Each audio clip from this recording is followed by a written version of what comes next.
Good morning from the Savonlinnan Kristillinen Opisto. That's a tough one.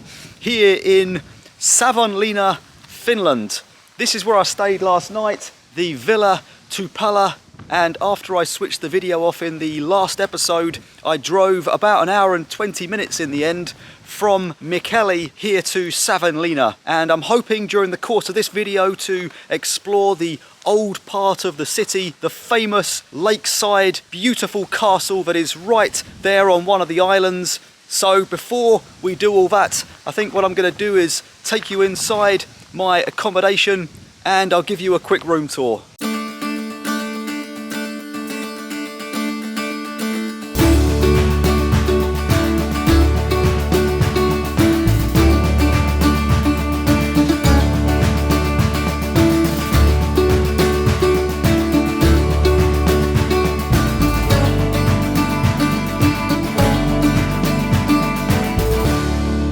There's the view out the window. It was dark when I arrived last night, so it's good to see what's out there this morning. I can see the lake in the distance. And as I pull back a little bit, this is my room. So we have a desk by the window, one single bed, two single bed being used as a packing bench, of course. Up the other end there is a large wardrobe, some hanging space in the corner. There appears to be 3 bedrooms in the house that I'm staying in. There is a couple of shared shower rooms and a communal kitchen for anybody to use. It comes well stocked with a microwave, a toaster, a coffee percolator, a kettle, and even a hob and oven if you want to make your own meals. As I found out last night, parking is available outside the main building. Breakfast is included, as is Wi-Fi. The cost of staying here for me was £36 a night. That is 42 euros at today's exchange rates. And I would say that's a bargain. I'm about a 10-minute drive from the city centre, the place where all the tourists flock to. That's where I'll be heading very shortly. But I think what I'm going to do is show you around the grounds just briefly, and then we'll head towards the castle in the centre of the city.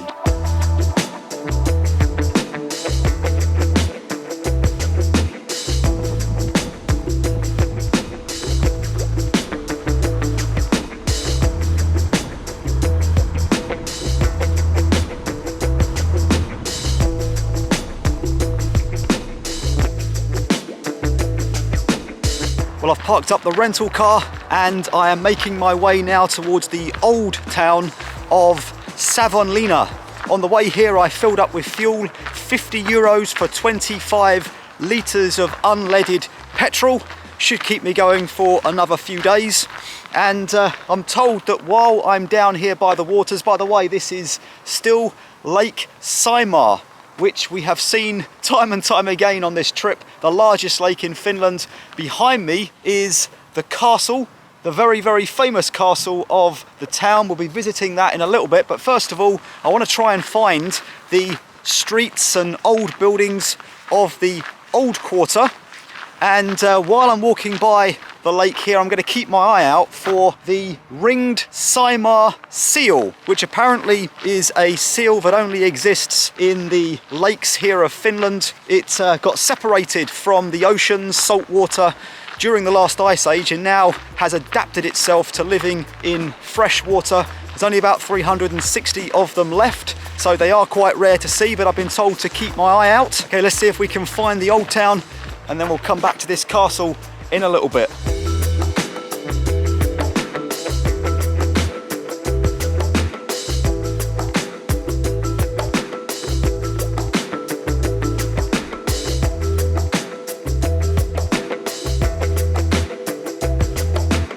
As you can see, lots of old wooden buildings that have stood the test of time. Very nice to walk around the cobbled streets and see them in person. Savonlinna, by the way, has a population of about 32,000 people, and it was a town that was founded in about 1639 because of the fact that the castle is here. So the castle was built about 150 years before that, and then the town sprung up around the perimeter. Very nice to take a stroll around the old town, and then I just stopped by a museum with Lots of markets outside and food stalls. Looks like a really nice place. I think they're setting up for later in the day and this evening. But I think I'm going to head over now towards the castle. It's been really quiet since I've been here, but I've just seen a couple of buses turn up. I think that's what's happened anyway. And of course all the tourists get off the bus and head over towards the castle. So hopefully the queue is not too long to get myself a ticket. St. Olaf's Castle, definitely the centerpiece of the town. And it's actually on its own island. You have to cross a number of smaller islands. They are connected by bridges to actually get to the castle itself. So that's what I'm currently doing. The castle dates back to 1475 and it was built under the Kingdom of Sweden by a guy named Erik Alexson Tott. Olavinlinna, the name of the castle. There's a good illustration of it here on the window of the ticket office. Couple of islands in the lake. I'm currently on this center island and heading across to the second island along, which is where we will find the castle. And that is just behind me here. You can see this walkway going across to the castle. At the moment, the cost for a ticket to get inside the castle is 12 euros.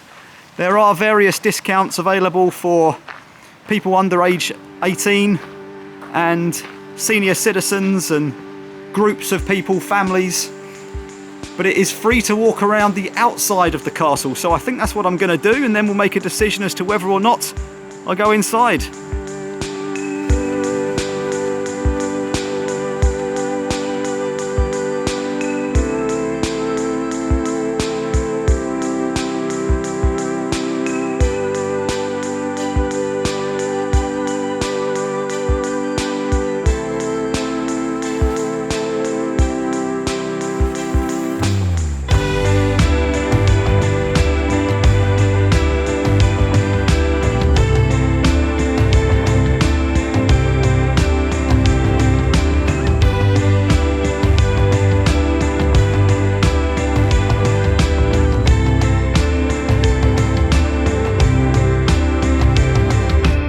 Castle was essentially built to protect the Kingdom of Sweden's eastern border.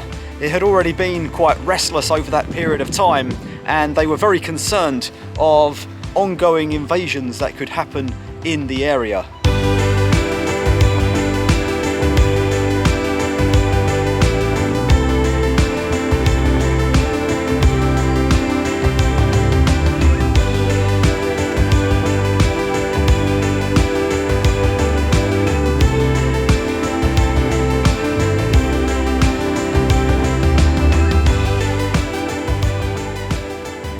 Oh boy, have I got a story for you.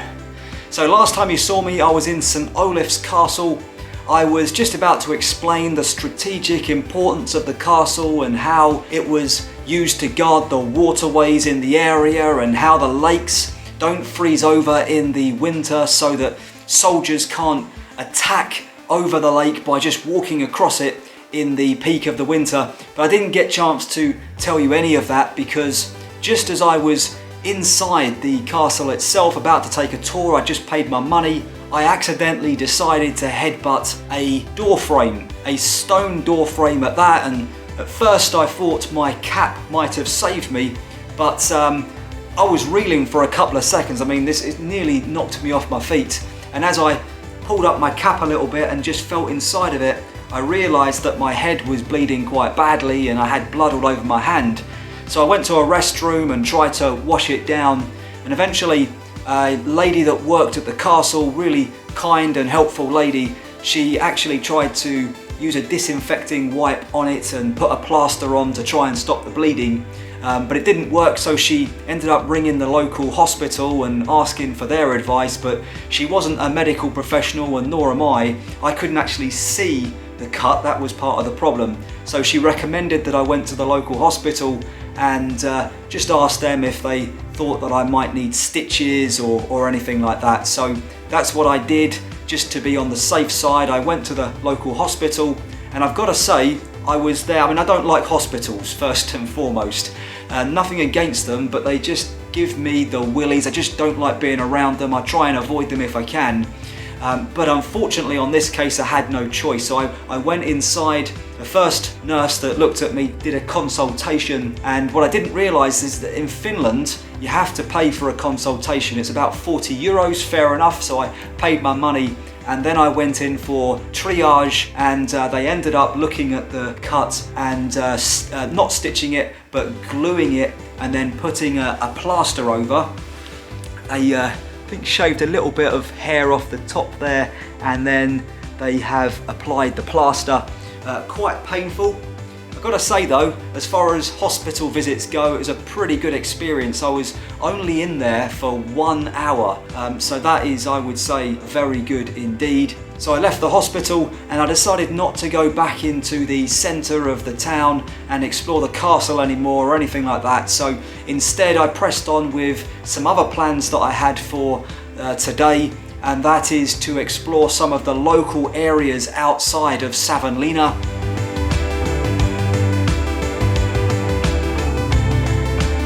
And if you'd like to know where that is, please consider joining me in the next video. Links to my Finnish Lakeland road trip and a button to subscribe to my YouTube channel will be on screen shortly. Hopefully, I'll see you there.